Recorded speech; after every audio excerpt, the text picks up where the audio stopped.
जय हिंद साथियों, स्वागत आप सभी का आपके अपने यूट्यूब चैनल बिग जोश में। तो साथियों, उम्मीद करता हूं कि आप सभी स्वस्थ होंगे।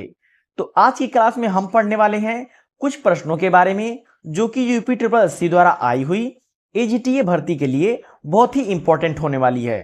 तो साथियों, इस वीडियो में हमने सभी प्रश्नों के बारे में अच्छे से डिस्कस किया है। तो सभी प्रश्नों को ध्यान से देखिएगा और वीडियो पसंद आए तो और दोस्तों के पास जरूर शेयर कीजिएगा और वीडियो को लाइक करके चैनल को सब्सक्राइब जरूर कर लीजिएगा। तो आइए देखते हैं। जैसे हमारा पहला क्वेश्चन है, सिंगल सुपर फास्फेट में सल्फर की मात्रा होती है।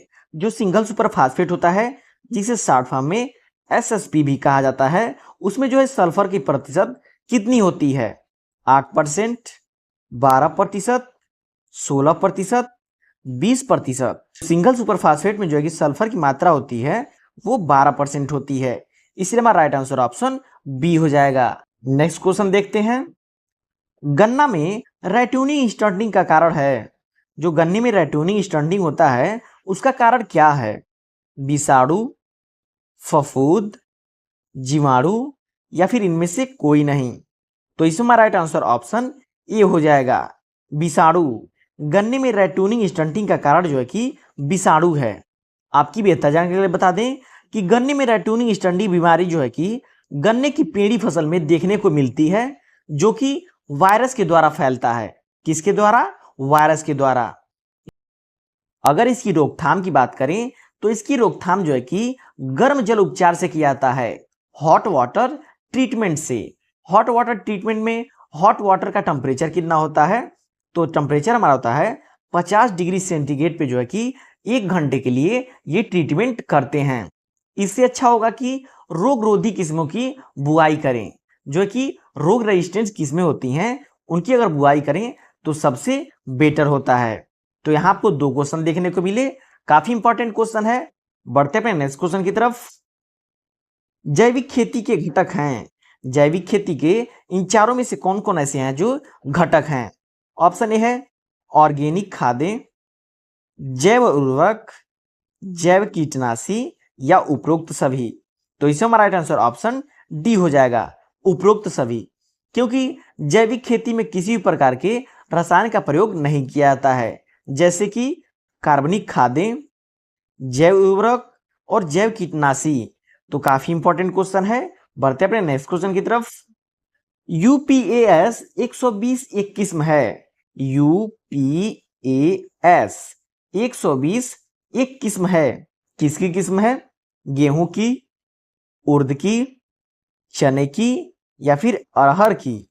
तो इसमें हमारा राइट आंसर ऑप्शन डी हो जाएगा। पास 120 जो है कि अरहर की किस्म है। आपकी बेहतर जानकारी बता दें कि यह अरहर की एक बहुत ही शीघ्र पकने वाली प्रजाति है। एक सिंचाई उपलब्ध होने की स्थिति में गेहूं की फसल की सिंचाई करनी चाहिए। शायद ये आप सभी को ये क्वेश्चन पता होगा अगर आप एग्रीकल्चर के छात्र हैं तो, कि अगर एक सिंचाई उपलब्ध है गेहूं की सिंचाई में तो आप किस अवस्था में करेंगे? कल्ले वाली अवस्था में, फूल बनने की अवस्था में, ताजमूल यानी कि जड़ की अवस्था में या दूध बनने की अवस्था में? तो इसमें हमारा राइट आंसर ऑप्शन सी हो जाएगा, ताजमूल जड़ की अवस्था में, जिसे हम CRI स्टेज भी कहते हैं। इसके अतिरिक्त आपसे क्वेश्चन पूछ दे कि यदि 2 सिंचाई के साधन उपलब्ध हैं तो आप किस किस अवस्था पे गेहूं की फसल में सिंचाई करेंगे? तो किस किस अवस्था पे करेंगे यदि 2 सिंचाई उपलब्ध है? तो पहला तो CRI स्टेज पे, दूसरा पुष्पन की अवस्था पे। वहीं पे यदि पूछ दे कि यदि 3 सिंचाई उपलब्ध हो तो कब कब सिंचाई करेंगे? तो कब करेंगे? पहला तो CRI स्टेज पे, दूसरा गांठे बनने एवं तीसरा दुधिया अवस्था पे सिंचाई करना चाहिए। तो ये आपको ये तीनों स्टेज याद होना चाहिए। अधिकतम परीक्षाओं में पहला और तीसरा स्टेज पूछता है कि पहला सिंचाई उपलब्ध हो तो कब करेंगे और 3 सिंचाई उपलब्ध हो तो कब कब करेंगे। काफ़ी इंपॉर्टेंट क्वेश्चन है। बढ़ते अपने नेक्स्ट क्वेश्चन की तरफ। कौन से प्रदेश में केले की सर्वाधिक पैदावार होती है? उत्तर प्रदेश में, तमिलनाडु में, पंजाब में, हरियाणा में? तो इसमें हमारा राइट आंसर ऑप्शन बी हो जाएगा, तमिलनाडु राज्य में जो है कि भारत में सर्वाधिक केले की पैदावार होती है। आपकी बेहतर जानकारी बता दें कि केले की पैदावार में 5 प्रमुख राज्य हैं। कौन कौन से? पहले पे आता है आपका तमिलनाडु, दूसरे पे आता है आपका गुजरात, तीसरे पे आता है महाराष्ट्र, चौथे पे आता है आंध्र प्रदेश और पांचवे पे आता है कर्नाटक। तो काफी इंपॉर्टेंट क्वेश्चन है, याद कर लीजिएगा। बढ़ते अपने नेक्स्ट क्वेश्चन की तरफ। सफेद बैंगन किस रोग निवारक के लिए उपयोगी है? काफी इंपॉर्टेंट क्वेश्चन है कि सफेद बैंगन किस रोग के निवारक के लिए उपयोगी है? मधुमेह, कैंसर, चर्म रोग समस्या या फिर दिल की बीमारी? तो इसमें हमारा राइट आंसर ऑप्शन ए हो जाएगा कि बैंगन की सब्जी जो है कि मधुमेह रोगियों के लिए अत्यंत लाभप्रद है। आपकी बेहतर जानकारी बता दें कि बैंगन में जो है कि 6 औषधीय गुण पाए जाते हैं। यह भूख बढ़ाने वाला, हृदय वाले कारक, वात एवं कफ के लिए काफी लाभप्रद है। बैंगन की सब्जी में जो है कि 6 औषधि गुण भी पाए जाते हैं। बढ़ते अपने नेक्स्ट क्वेश्चन की तरफ। मिर्च की बहुवर्षीय प्रजाति है? काफी इंपॉर्टेंट क्वेश्चन है। ऑप्शन ए है अर्का लोहित, पूषा ज्वाला, पुष्य सदाबहार, पंत सीवन। तो इसमें हमारा राइट आंसर ऑप्शन सी हो जाएगा, पुष्य सदाबहार। पुष्य सदाबहार मिर्च की बारहमासी यानी कि बहुवर्षीय किस्म है। यह किस्म वर्ष में 2-3 फसलें देती है। सोचिए, यह मिर्च का पौधा एक वर्ष में 2 और 3 बार फसल देता है। पक्की फलियां चमकीले लाल रंग की होती हैं। जो इसकी फलियां पक जाती हैं वो चमकीले लाल रंग की होती हैं। काफी इंपॉर्टेंट क्वेश्चन है। बढ़ते अपने नेक्स्ट क्वेश्चन की तरफ। निम्न में से किसके द्वारा करेला में कड़वापन होता है? काफी इंपॉर्टेंट क्वेश्चन है। कैप्सेसिन, मेमोर्डिकोसिन, कवेरसिटिन या फिर इनमें से कोई नहीं? तो इसमें हमारा राइट आंसर ऑप्शन सी हो जाएगा, मेमोर्डिकोसिन। करेले में कड़वापन का जो कारण होता है मेमोर्डिकोसिन होता है। बढ़ते अपने नेक्स्ट क्वेश्चन की तरफ। निम्न में से टमाटर की कौन सी किस्म का फल नाशपाती के आकार का होता है? इन चारों में से टमाटर की वह कौन सी प्रजाति है जिसका फल जो है कि नाशपाती के आकार का होता है? ऑप्शन ए है पंतबहार, हिसार लालिमा, पूषा रूबी या फिर पंजाब छुहारा। तो इसमें हमारा राइट आंसर ऑप्शन डी हो जाएगा। टमाटर की पंजाब छुहारा वैरायटी जो है कि उसका फल जो है कि नाशपाती के आकार का होता है। आपकी बेहतर जानकारी बता दें कि यह पंजाब छुहारा जो है कि सीडलेस होता है। कैसा होता है? सीडलेस होता है। आपसे एग्जाम में पूछ सकता है कि टमाटर की वह कौन सी वैरायटी है जो कि सीडलेस होता है। तो इसको भी लर्न कर लीजिएगा। नेक्स्ट क्वेश्चन देखते हैं। भारतीय सब्जी अनुसंधान संस्थान कहां पर स्थित है? काफी इंपॉर्टेंट क्वेश्चन है। IIVR कहां पे स्थित है? इसका फुल नेम होता है Indian institute of vegetable research, जो कि वाराणसी में स्थित है। इसलिए हमारा राइट आंसर ऑप्शन बी हो जाएगा। अगर वहीं पे बात करें कि भारतीय दलहन अनुसंधान संस्थान IIPR कहां पे स्थित है, तो भारतीय दलहन अनुसंधान संस्थान जो है कि कानपुर में स्थित है। अगर वहीं पे आपसे पूछ दे कि भारतीय पशु चिकित्सा अनुसंधान संस्थान कहां पे स्थित है, IVRI Indian veterinary research institute जो है कि आपका कहां पे स्थित है, तो भारतीय पशु चिकित्सा अनुसंधान संस्थान जो है कि आपका इज्जत नगर जो कि बरेली में स्थित है। अगर वहीं पे आपसे पूछ दे कि भारतीय गन्ना अनुसंधान संस्थान IISR Indian institute of sugarcane research कहां पे स्थित है, तो ये जो है कि लखनऊ में स्थित है। यहाँ पे आपको 4 क्वेश्चन लर्न हो गए। बढ़ते अपने नेक्स्ट क्वेश्चन की तरफ। गेंदा का प्रति हेक्टेयर बीज दर क्या है? गेंदा का जो है कि प्रति हेक्टेयर बीज दर क्या है? ऑप्शन ए है 1.5 किलोग्राम, 2 किलोग्राम, 2.5 किलोग्राम, 3 किलोग्राम। तो इसमें राइट आंसर ऑप्शन बी हो जाएगा, 2 किलोग्राम। आपकी बेहतर जानकारी लिए बता दें कि गेंदा की 1 हेक्टेयर के लिए पौध तैयार करने के लिए जो है कि 300 से 400 ग्राम, कितना? 300 से 450 ग्राम जो है कि बीज पर्याप्त होता है। लेकिन मैदानी भागों में इसकी खेती सीधे बीज द्वारा की जाती है, जो कि अक्टूबर माह में की जाती है। तो उस समय सीधी बुआई के लिए जो है कि 2 किलोग्राम बीज की आवश्यकता होती है। इसलिए हमारा राइट आंसर ऑप्शन बी हो जाएगा। नेक्स्ट क्वेश्चन है, निम्नलिखित में से कौन सी ग्लेडुलस की प्रजाति है? ज्वाला, गजल, प्रियदर्शिनी या फिर उपरोक्त सभी? तो इसमें हमारा राइट आंसर ऑप्शन डी हो जाएगा, क्योंकि ज्वाला, गजल, और प्रियदर्शनी जो है कि ये तीनों जो है कि ग्लैडुलस की प्रजाति हैं। काफी इंपॉर्टेंट क्वेश्चन है। बढ़ते अपने नेक्स्ट क्वेश्चन की तरफ। निम्न में से भिंडी में सबसे प्रमुख रोग कौन सा है? काफी इंपॉर्टेंट क्वेश्चन है और हर बार किसी न किसी परीक्षाओं में ये क्वेश्चन पूछा ही जाता है। तो ऑप्शन ए है जड़ विगलन, चूड़ी फफूंद, पीला सीरा मोजेक, तुलसीता रोग। तो इसमें हमारा राइट आंसर ऑप्शन सी हो जाएगा। पीला सीरा मोजेक जो है कि भिंडी की सबसे प्रमुख बीमारी है। इस रोग का संचरण जो है कि सफेद मक्खी व्हाइट फ्लाई द्वारा किया जाता है और यह रोग जो है कि वायरस द्वारा होता है। इस रोग के कारण पत्तियों की नसें जो है कि पीली पड़ जाती हैं और पौधा बौना रह जाता है। फल निर्माण भी प्रभावित हो जाता है। काफी इंपॉर्टेंट क्वेश्चन है। पढ़ते अपने नेक्स्ट क्वेश्चन की तरफ। केंद्रीय उपोष्ण बागवानी संस्थान स्थित है। काफी इंपॉर्टेंट क्वेश्चन है। देखिए साथियों, आपके एग्जाम में अनुसंधान संस्थान से एक क्वेश्चन तो आने तय है, तो आप सभी अनुसंधान संस्थान को अच्छे से लर्न कर लीजिएगा। तो ऑप्शन ए है श्रीनगर, लखनऊ, बेंगलोर, बीकानेर। तो इसमें हमारा राइट आंसर ऑप्शन बी हो जाएगा। केंद्रीय उपोष्ण बागवानी जो है कि लखनऊ में स्थित है। मेंडल ने मटर में कुल कितने लक्षणों की वंशागति का अध्ययन किया?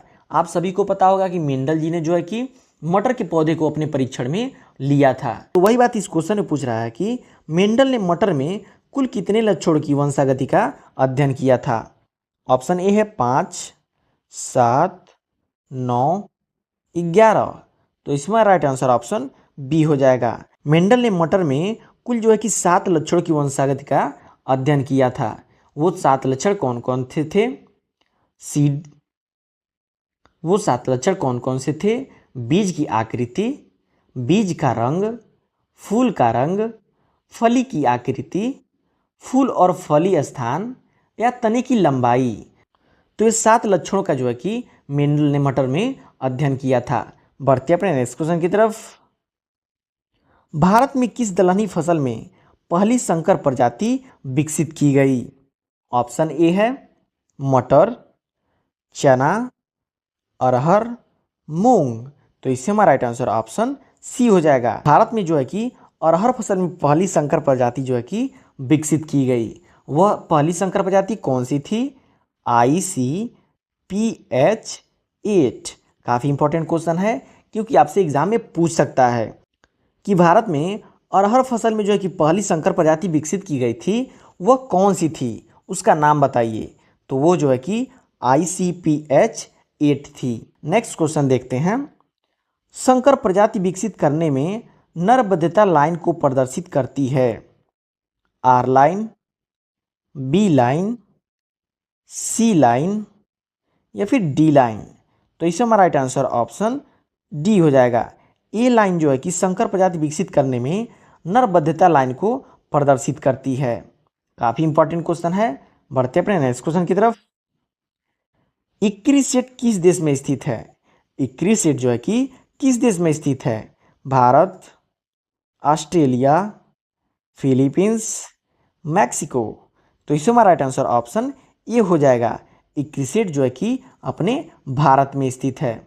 अगर बात करें इक्री सेट के फुल फॉर्म की कि इक्री सेट का फुल फॉर्म क्या होता है? International crop research institute for semi arid tropics, Patancheru, Hyderabad, India. तो ये हमारा फुल फॉर्म हो जाता है।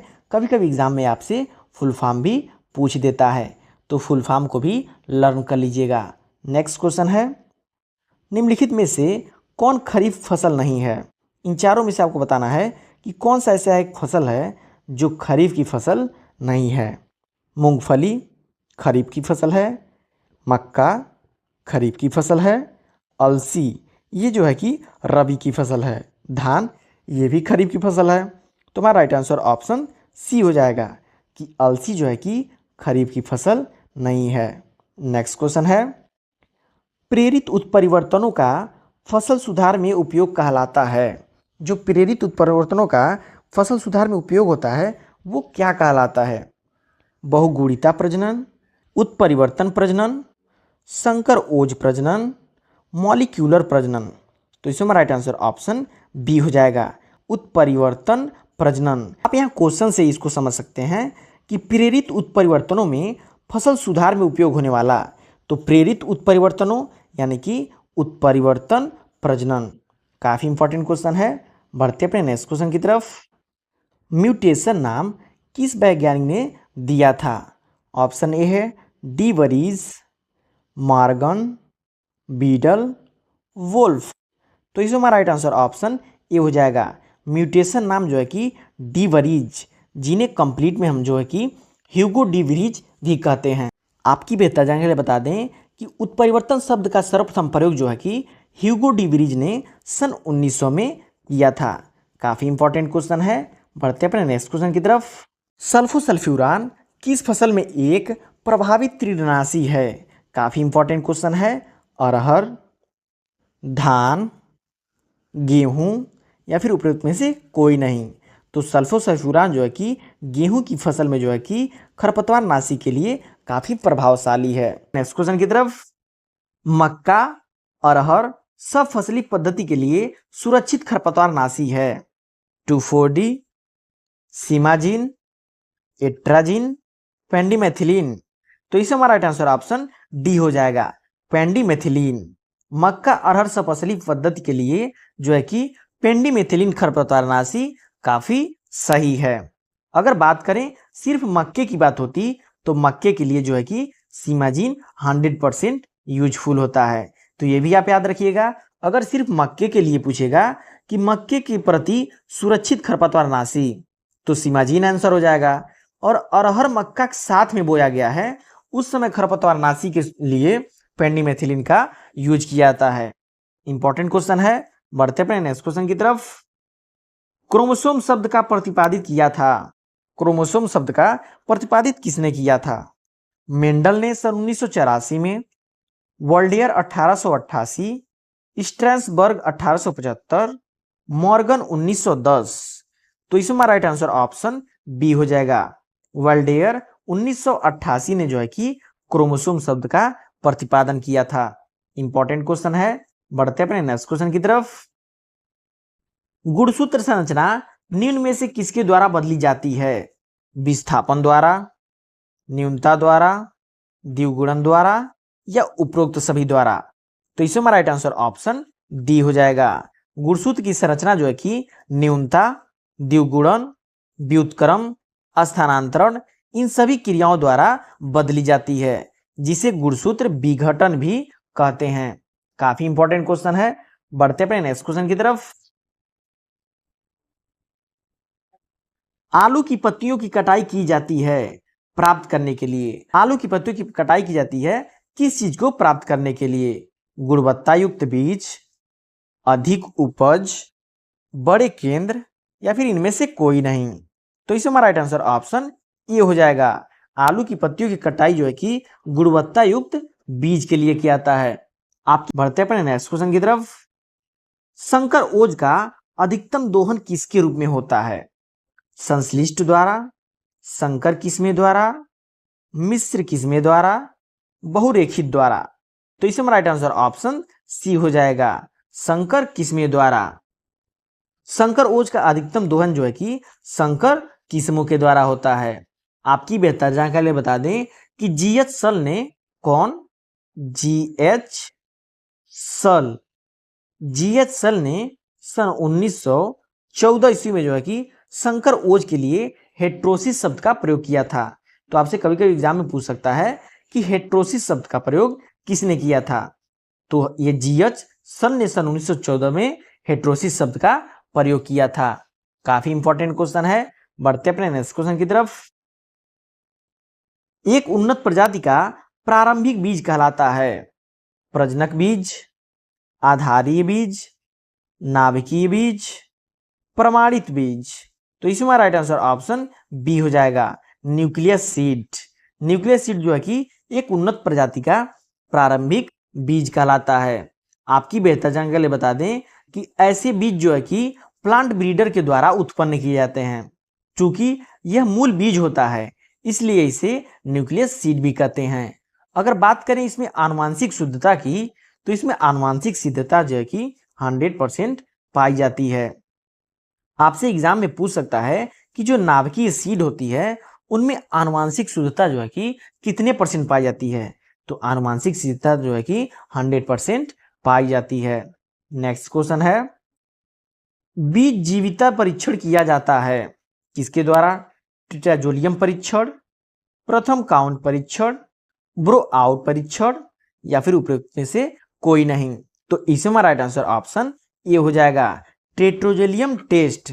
टेट्रोजोलियम टेस्ट जो है कि बीज जीविता परीक्षण के लिए किया जाता है। आपकी बेहतर जानकारी के लिए बता दें कि टेट्राजोलियम टेस्ट जो है कि लाकोन द्वारा, किसके द्वारा? लाकोन द्वारा कब? सन 1945 ईस्वी में खोजा गया था। तो आपसे कभी कभी एग्जाम में पूछ सकता है कि बीज की जीविता परीक्षण जो कि टेट्राजोलियम टेस्ट द्वारा किया जाता है वो किसके द्वारा विकसित किया गया था? तो वहां पे हमारा आंसर हो जाएगा लाकोन द्वारा सन 1945 में किया गया था। नेक्स्ट क्वेश्चन है, खेत की SRI विधि किस फसल से संबंधित है? SRI मेथड जो है कि किससे संबंधित है? गेहूं, गन्ना, धान, या फिर उपरोक्त में से कोई नहीं। तो इसमें हमारा राइट आंसर ऑप्शन सी हो जाएगा, धान। खेत की SIR पद्धति जो है कि धान से संबंधित है। अगर बात करें SRI की फुल नेम की, तो इसका फुल नेम होता है system of rights intensification method. यह विधि धान की रोपाई की नई विधि है। SRI मेथड जो है कि धान की रोपाई की नई विधि है। इसका आविष्कार मेडागास्कर में सन 1983 में, कब? सन 1983 में मेडागास्कर में फादर हेनरी डी लॉनिन ने किया था। इस विधि में 5 किलोग्राम बीज प्रति हेक्टेयर की आवश्यकता होती है और पौधे 9 से 12 दिन में रोपाई के लिए तैयार हो जाते हैं। तो काफी इंपॉर्टेंट क्वेश्चन है क्योंकि यह न्यू मेथड है जो कि मेडागास्कर द्वारा विकसित किया गया है। बढ़ते अपने नेक्स्ट क्वेश्चन की तरफ। प्रजनक बीज के लिए किस रंग का लेबल प्रयोग किया जाता है? देखिए, सभी बीजों के लिए टैग दिया गया होता है और सबके रंग दिए गए होते हैं। अगर आपसे सीड टेक्नोलॉजी क्वेश्चन पूछता है तो यहां से एक क्वेश्चन जरूर पूछेगा कि इन चारों सीड में से किसी एक का नाम दे देगा और आपसे पूछ लेगा कि इन पर जो है कि कौन सा कलर का टैग लगा होता है। तो यहां भी आपको वही बताना है कि ब्रीडर सीड में जो है कि किस रंग का लेबल लगा होता है, red, blue, white, golden, yellow. तो इसमें हमारा राइट आंसर ऑप्शन डी हो जाएगा कि ब्रीडर सीड में जो है कि गोल्डन येलो लगा रहता है। अगर बात करें सफेद की, तो सफेद जो है कि आधारी बीज के लिए प्रयोग किया जाता है। किसके लिए? आधारी सीड के लिए। अगर वहीं पे ब्लू की बात करें तो ब्लू जो है कि सर्टिफाइड सीड के लिए यूज किया जाता है। किसके लिए? सर्टिफाइड सीड के लिए। और वहीं पे रेड की बात करें तो रेड किसी भी कलर के लिए नहीं होता है।